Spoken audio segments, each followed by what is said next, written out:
kuvayo igice cya 12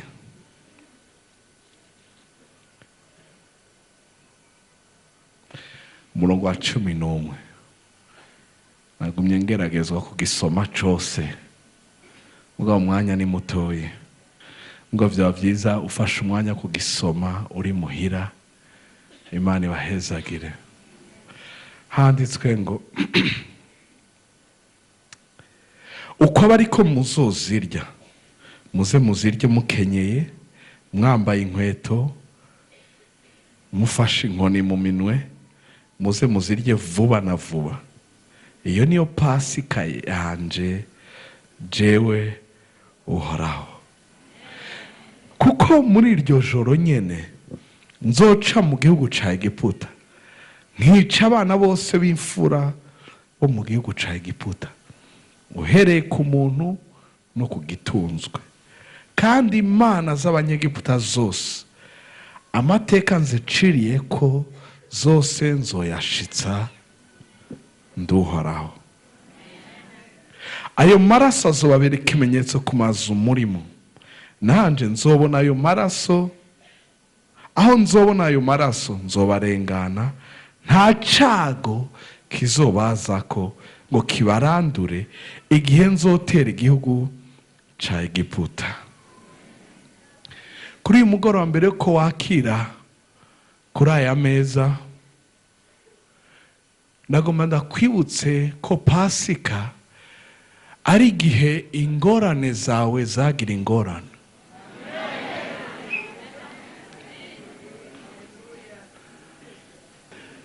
Ndavuze ngo iki ni igihe cy'uko utibagira yuko ingorane zawe zahuye n'ingorane.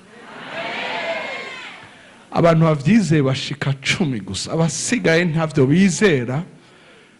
Ndaje kukubarira ko urupfu rwahuye n'ingorane. Ivyari bikuboshe vyarabushwe.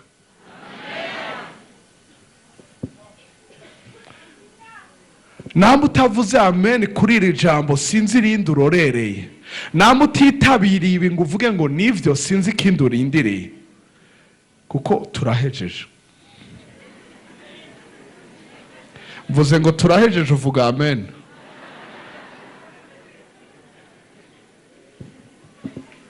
Okay, ntiduheze ubu nyene kuko ngira ndaguha akaryo. Ndavuze ngo ntiwibagire ko ingorane zawe zagize ingorane.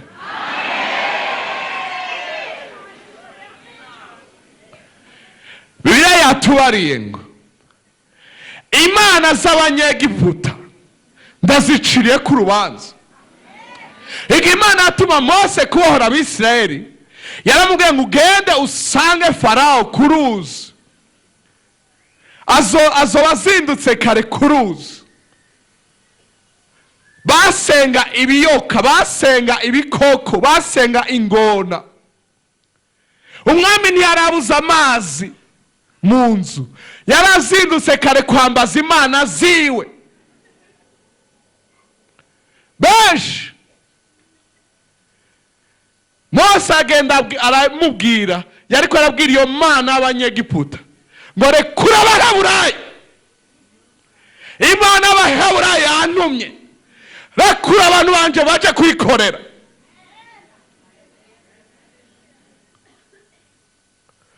Arakubita ibyo basenga n'ibyo bakoresha byose, arabikubita. Umukungugu, inka, amazi bihinduka amaraso. Ibikere bigira ingorane, birahunga bija kwibera mu bami, bija kuba kwa Farawo, bimwe ku musego ibindi mu kabati, aja kwambara asakira umufuko. Imibu baragerageza biranga, baravuga ati ibi birenza amareba, ibi ni urutoke rw'Imana.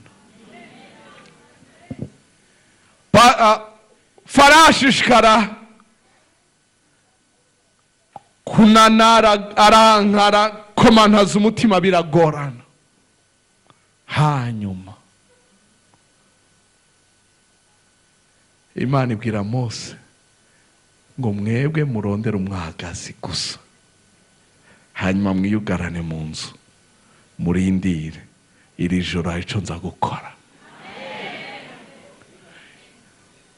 Imana z'Abanyegiputa ndazicira urubanza. Ibyo bidayimoni byavuze ngo ntuzopfa wize, byaciriwe urubanza. Ibyavuze ngo ntuzopfa uvyaye, byaciriwe urubanza. Ibyavuze ngo ntuzopfa wubatse urwawe, byaciriwe urubanza. Ndavuze ngo ingorane yawe yarahuye n'izindi ngorane. Haleluya. Iki ni igihe ukwiye kwibuka yuko, n'igihe udakwiye kwibagira yuko abansi bawe bahindutse abansi b'Uhoraho. Haleluya. Haleluya. Kuri uyu mugoroba turi ngaha kwibuka ko yakiriye ibyari bikugoye, ibyari ibyawe, ibyakwagiriza, abihindura ibyiwe. Haleluya. Icyata cyakurega cyavuga ngo niwakora icyaha urapfa. Icyarega Adamu wa mbere gushika ku ico gihe, araza aravuga ngo nibyo ndavyemeye ndapfa. Ntushobora kwica ubugingo. Numugoroba aho umwiza wahuye n'umuco, numugoroba aho ingwara zahuye no gukira, numugoroba aho ubukene bwahuye n'ubutunzi. Umusaraba tubona ngaha n'umurongo umanuka wahuye n'ukitse. Ndavuze ngo ingorane zawe n'uyu mugoroba ziri mu ngorane. Ninavuga iri jambo ntuhusha akaryo. Kirekana mutarigera ugira ingorane, kumbure mwe nta ngorane mwigeze mugira. Ndabona muraba neza, munezerewe, muvyibushe, ntimurigera muhura n'ingorane. Haleluya, amen. Ndiko ndabwira abazora bakasete, abazokurikira ku televiziyo, ingorane yawe yagize ingorane. Yesaya vyerekwa biri kure, imyaka nka majana indwi hafi majana umunani, aravuga ngo igihano kituronkesha amahoro cagiye kuri we.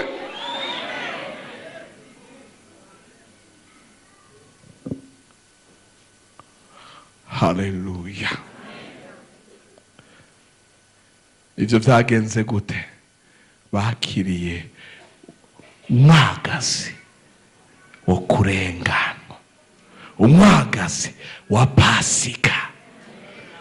Kuri uyu mugoroba turakira twibuka Kristo, umwagazi wacu wa Pasika. Mu Bikorinto ba mbere igice ca 5 umurongo w'indwi n'umunani, kuri abo bavuga ngo ntaho tubibona mu isezerano risha, ku murongo w'indwi bavuga ngo nuko nimukureho umwambiro wa kera kugira ngo mube irobe risha, nkuko mutari mu mwambiro, kuko umwagazi w'intama wa Pasika wacu watanzwe kw'ikimazi ari we Kristo. Haleluya. Igihe yatangura akazi kiwe aje kuri Yorodani, Mpwemu Yera amukuye muri kwa kurindira, araza ngo ashike kuri Yorodani. Yohana aramubona, ntiyavuga ngo nguriya Kristo, ntiyavuga ngo nguyu umwana w'Imana, ntiyavuga ngo haje uhambaye gusa, aravuga ngo ngurya umwagazi w'intama w'Imana akuraho ibyaha by'abari mu isi. Umwagazi. Haleluya.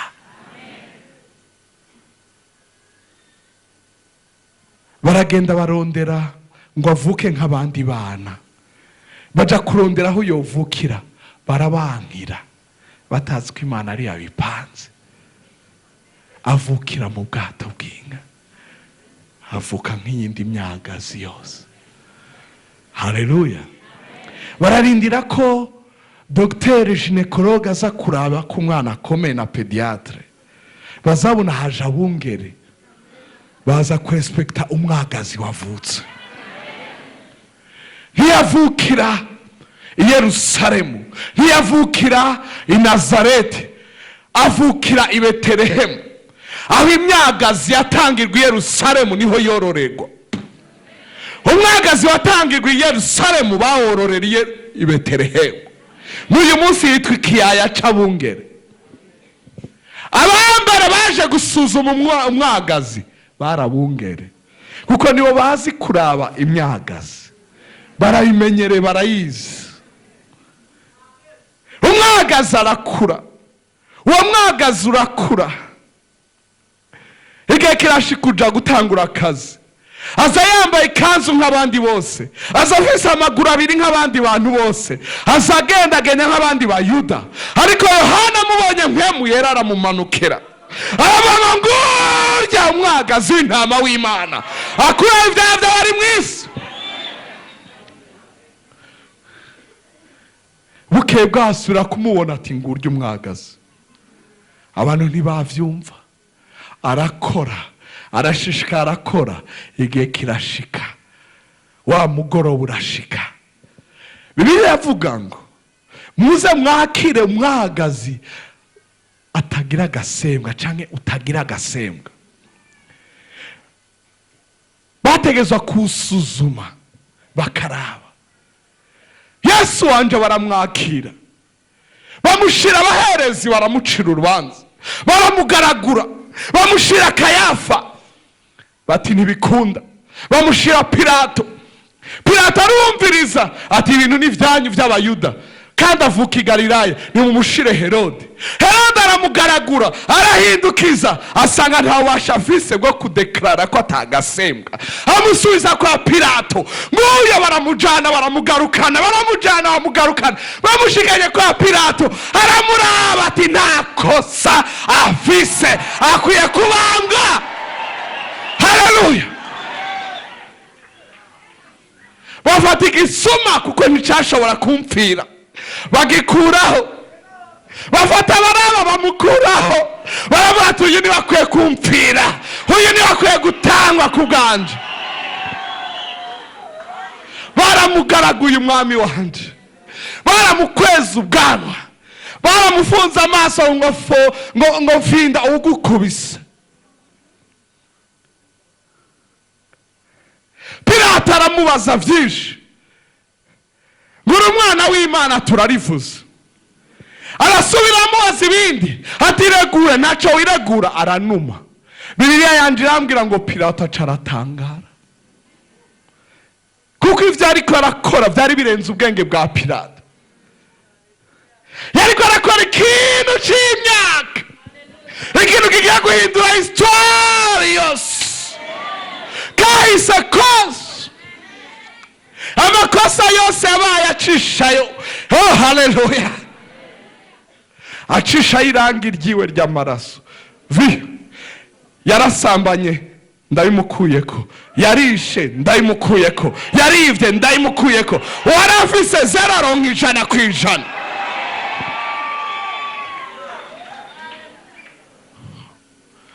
Iki nico twaje kwibuka kuri uyu mugoroba. Umwagazi wacu yaratanzwe. Ko yatanzwe, ivyitwa ingorane byahuye n'ingorane. Mbare umuti ingorane zawe ziri mu ngorane. Haleluya. Hindukira ibibari runda vyizeye. Hari abantu bati ntuwe ntuzi ivyo twicaranye. Urahitamo kwemera uko bimeze cyangwa kwemera icyo Imana ivuga.